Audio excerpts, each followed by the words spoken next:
From two dirty painters to multiple seven-figure business owners, I'm Redion. And I'm Karmelo. We'll be giving you guys the insider secrets to take your trades business to the next level. From crazy stories to proven strategies, get ready to supercharge your business with us. Welcome to the Dirty Painters Podcast. In today's episode, we will be sharing the top 10 marketing terms or metrics you should know when running paid ads for a contracting business. This is a continuation on our episode from last week. Let's get right into it. All right. Metrics, terms, people should understand when running paid ads or when they're having somebody run the paid ads for them. So the reason I came up with this idea of an episode is because I've been talking to business owners that they're literally millionaires, and then they do crazy amount of volume, and then they hire marketing agencies, they have in-house marketing agencies, and I'll ask like very simple questions to kind of get an idea of how their marketing is performing right now. And they're like, what is that? I'm like, dude, you're running a $20 million company a year and you don't know what CTR is? Like, come on now. Even if you have it completely delegated out and you don't have to look at your marketing at all, as the owner, CEO, whatever you want to call yourself, you should know what those terms and what those metrics are. You don't have to be an expert in marketing, but you have to understand the lingo. It's the same. You have to understand the lingo for every division of the business: financial, marketing, sales, human resources, organization, logistics, whatever it might be. You have to know the basic terms. That way, when you get reports, you understand what the reports deliver. So that's why we came up with the 10 most important terms that every business owner needs to know, even if you're running your own ads by yourself or if you're using an agency, because you have to hold the agency accountable and you have to understand if their performance is good. Because a lot of times people they cannot communicate with the agencies and they're like, oh, they just suck. But they don't really work with the agencies or the marketing person to be able to improve their ads, to improve their campaigns. So we'll just give you a basic rundown, the basic stuff that you should definitely know if you're a business owner running paid ads. All right, let's start off with number one, which you already mentioned right now, CTR, click-through rate. This metric measures the percentage of people who click on your ad after seeing it. A higher CTR indicates effective ad copy and targeting.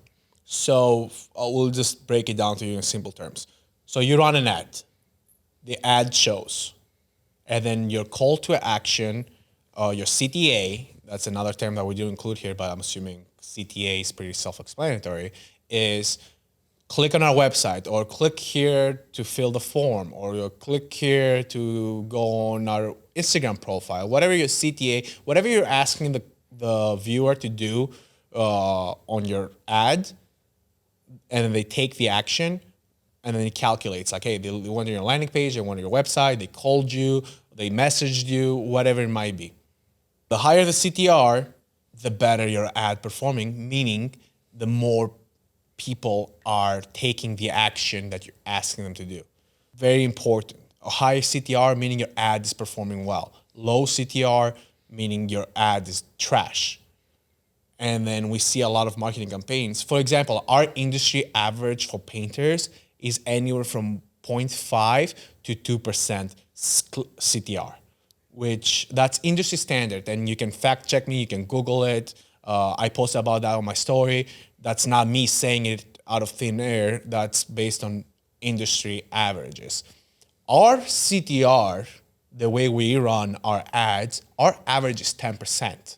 Means 10% of the people that see the ad take an action and go wherever we drive the traffic.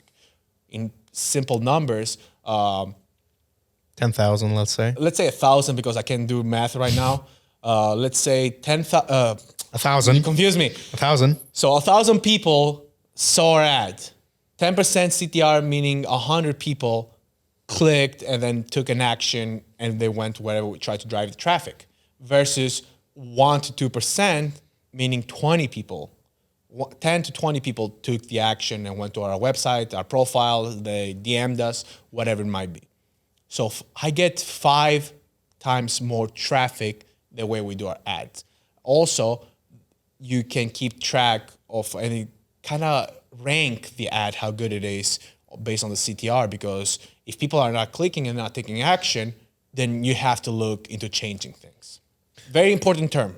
You have to know that term, even if you're running your own ads, to hold yourself accountable. And you have to know that term if you're using a marketing agency, and you have to hold them accountable. Number 2, CPC, or cost per click.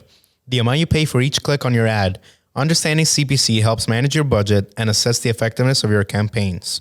So you hear us pitch all the time about low cost per click. You listen to us talk about why we don't like Google because the cost per click is astronomical.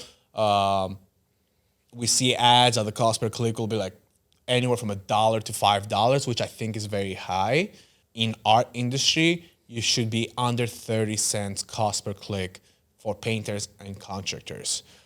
If the cost is too high, then something is not right. You need to go back on the drawing board, sit with your marketing team, look at your creatives, look at everything and understand why your cost per click is so high. Actually, last 2 weeks, I've been running some Google ads just for the fuck of it, just so I can compare the data. Paid ads on Meta versus paid ads on Google.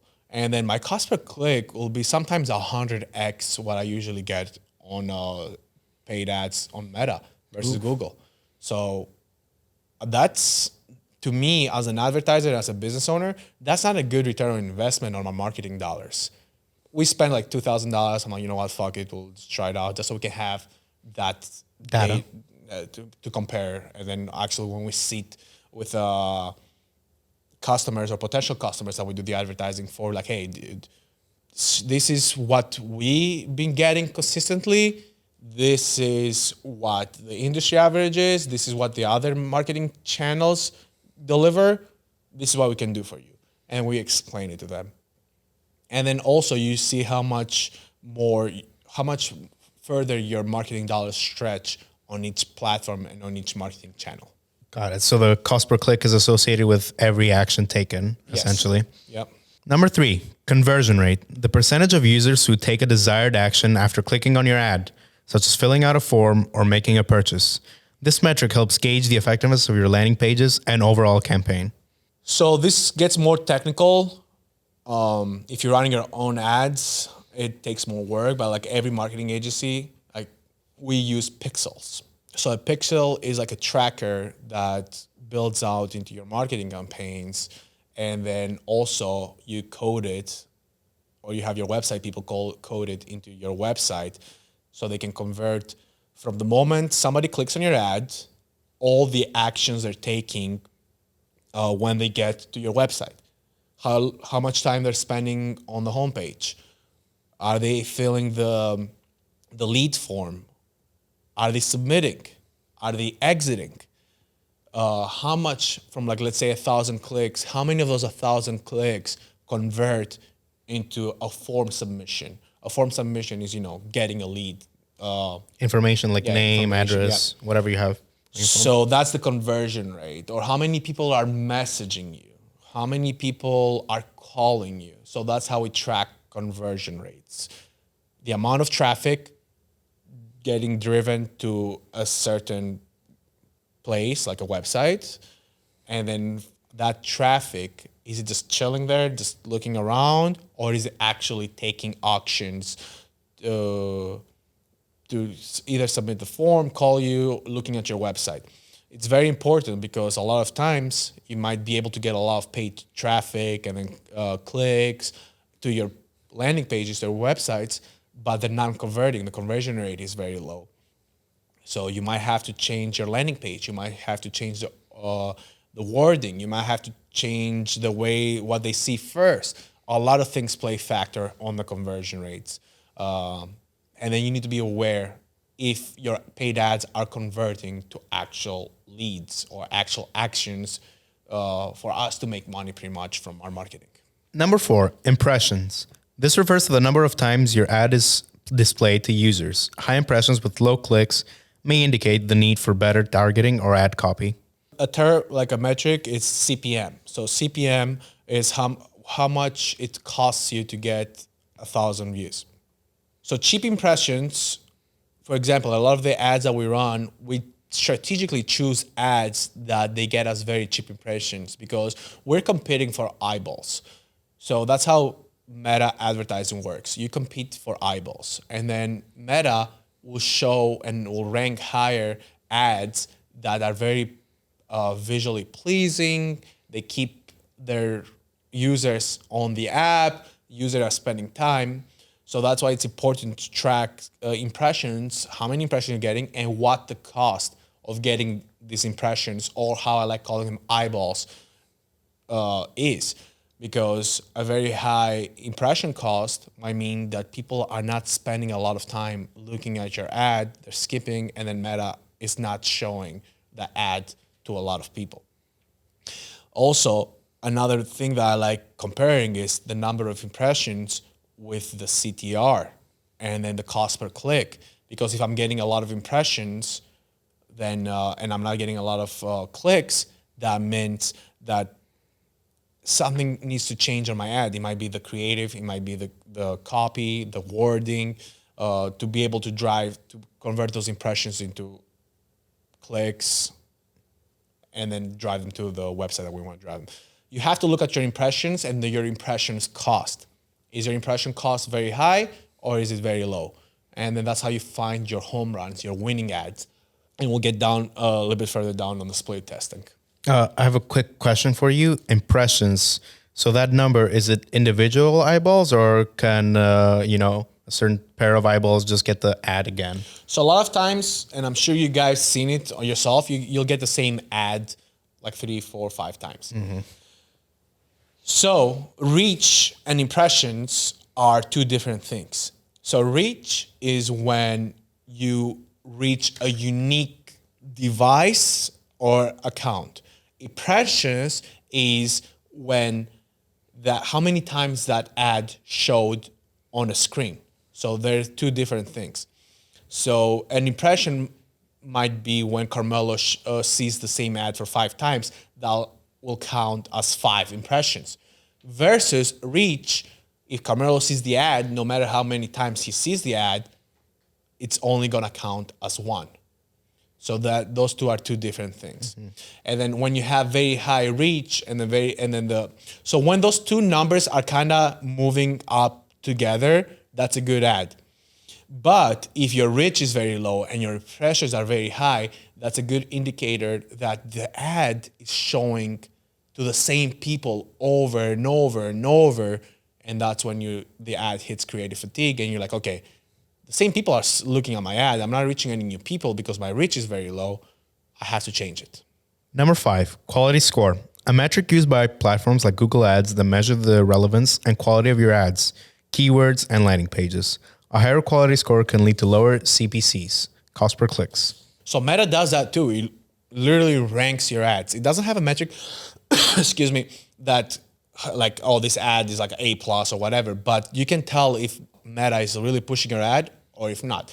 A very common way to understand if you have a good quality ad, especially if you're running direct response ads, which your CTA, your call to action is to, hey, send me a message now.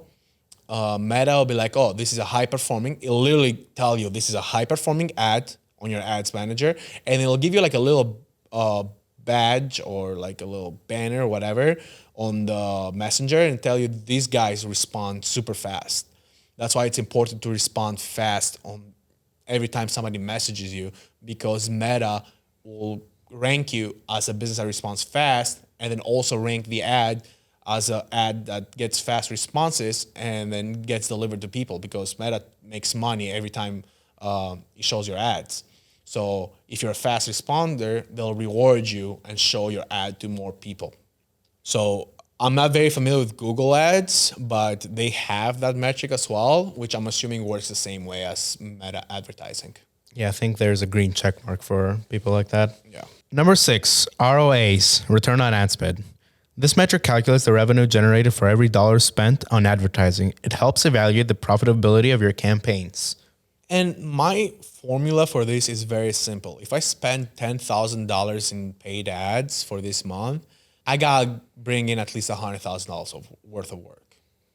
I mean, that's a pretty good balance. Sometimes it might be lower, sometimes it might be higher. Again, we're not e-commerce or we're not having online stores that we're selling a fixed price product. You might get one project from that $10,000 marketing campaign, and then it'll make your whole ad spend for it. So you don't need to get too technical, trying to track every lead, everything. It's pretty simple. Spend $1,000 in ads, bring $10,000 worth of work. That's the only formula you need to worry about, and to kind of keep track of your ROIs, and then also the return on ad spend. And then that's the only metric I use. I don't go into too much depth and looking at, oh, this lead generated this much and I spend, no. Every month, set your budget and then track your gross revenue, see how much money you're bringing in from those marketing campaigns. Number 7, target audience, the specific group of consumers you aim to reach with your ads. Understanding your target audience is crucial for effective ad targeting and messaging. Very common. I see it all the time. And sometimes it happens to me too, especially when I'm launching a new market. While I'm trying to identify the avatars, put the audiences I want to target, your targeting is wrong. And then I'm sure a lot of you have experienced it. When you run an ad, what do you get mostly? You get people asking for work. That means your ad is showing to painters or other contractors. And then next thing you know, you get like 30 messages, and then all of the messages are for people asking for work. That means that your targeting is not right. Then what you do is you go readjust your audience, you create new avatars, you rerun the ads, and then you start getting homeowners asking like, hey, I want an estimate, how much is this, whatever the homeowners might be asking. That's how you know you're on the right track of a good marketing campaign. And then it doesn't take a lot of time to realize that you're running a faulty marketing campaign. Like within a day or two, you should know that your targeting is off, completely off. Number 8, ad placement. That refers to where your ads appear. Search engines, social media platforms, websites. Knowing your ad placement helps optimize visibility and engagement. So ad placement is important when you're building out your marketing campaigns, because a lot of times the creatives that you run, for example, you cannot run a horizontal creative on the stories. It just doesn't look right. Or you cannot run a creative like a reel and then make it show on desktop, or just like based on the format of your creative or based on what your creative is. Some placements will do better than other. Meta has a thing, it's called Advanced Placement Plus, and it'll kind of like calculate and then run its algorithm and figure out which placement works better. But I like doing my stuff manually based on the creatives I'm running. For example, like this creative, I only wanted to run on Instagram and Facebook Reels. This creative, I only wanted to run on a Facebook feed or Instagram feed. This creative, I wanted to run on, like horizontal form. So based on your creative that you have, it's good to manually place the ad placement. That way you can get a better performing ad. My favorite one to run is, Instagram Reels, Facebook Reels, because it feels more natural. That's why I always do like the manual placement, and I pick and choose where I want my ads to be showing on screens, desktops, and where I want it to be showing. Number 9, A/B testing, a method of comparing two versions of an ad or landing page to determine which performs better.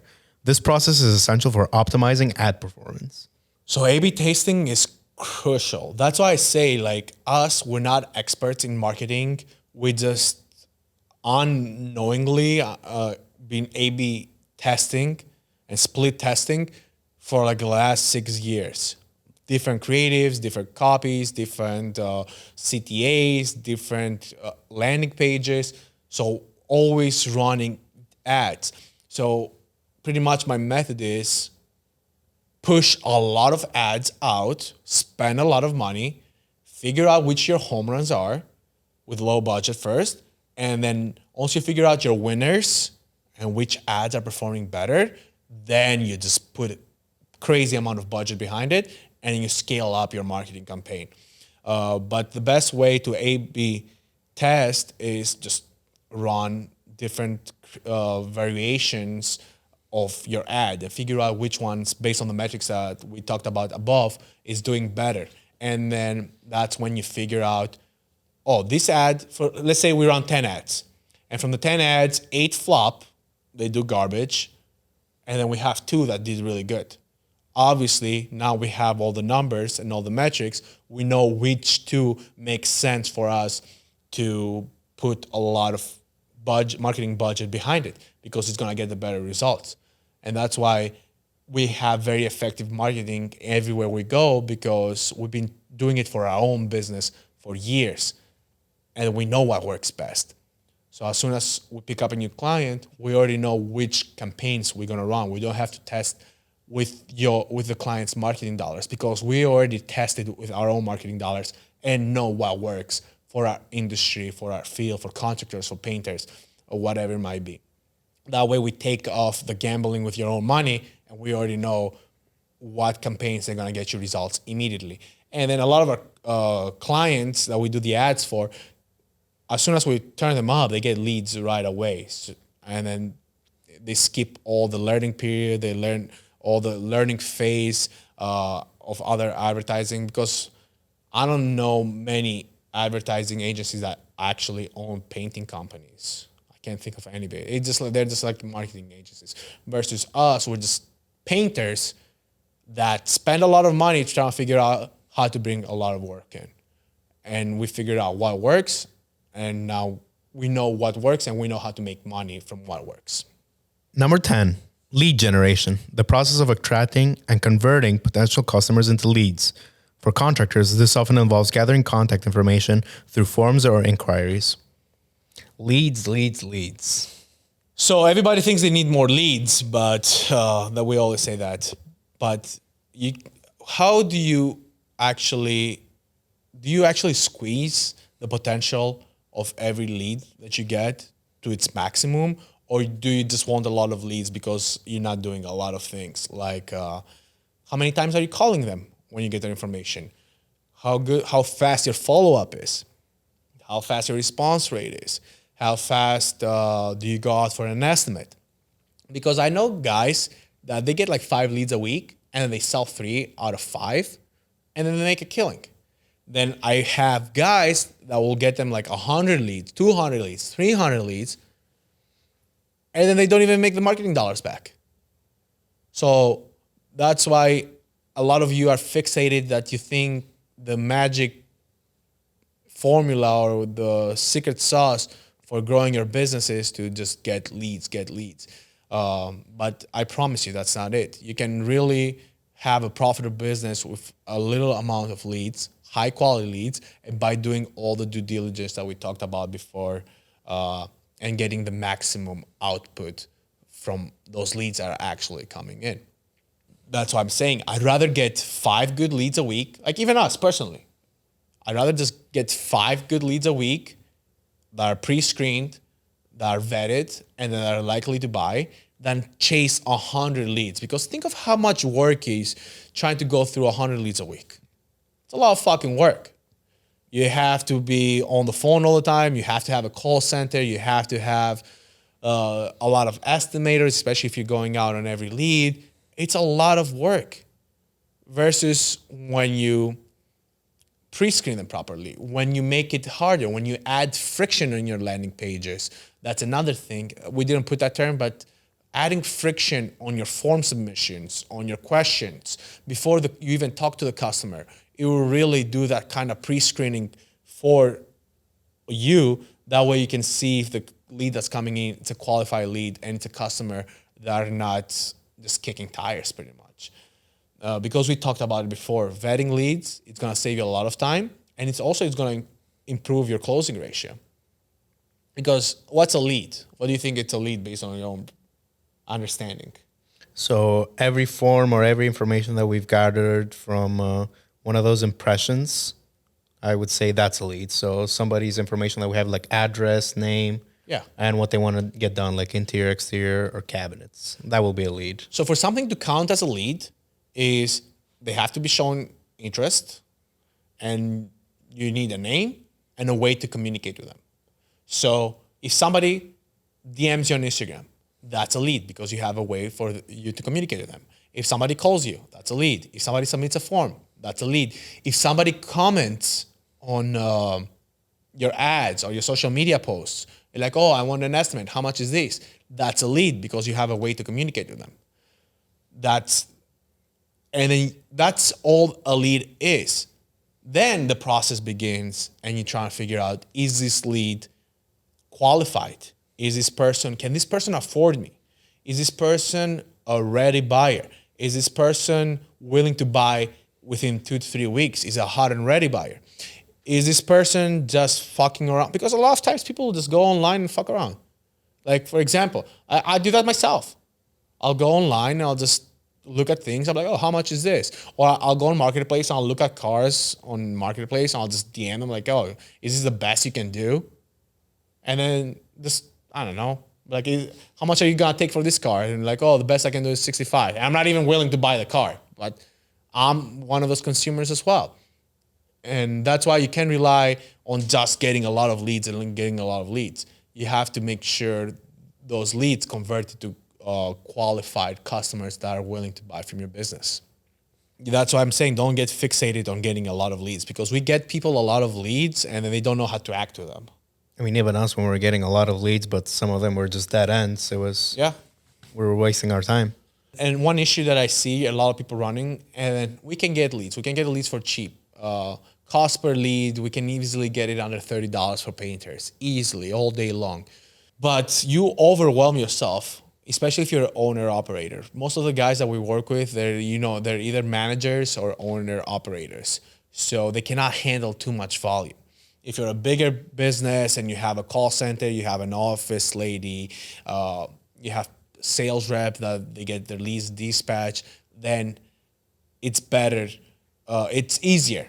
But when you're just running, let's say you run 2 crews or you're painting and doing estimates, you cannot handle too much volume.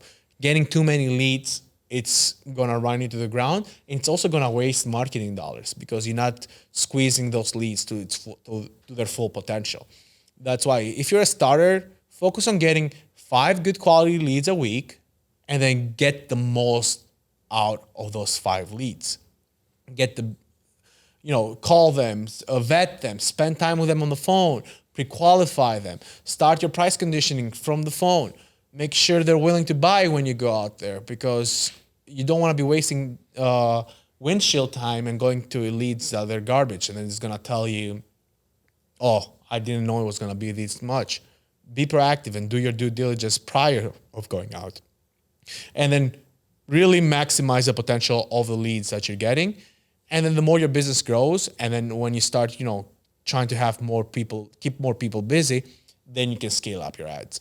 If you're running a $5 million business, then yes, you need hundreds of leads. But if you're a small timer, even if you get 5 good quality leads a week, you're killing it.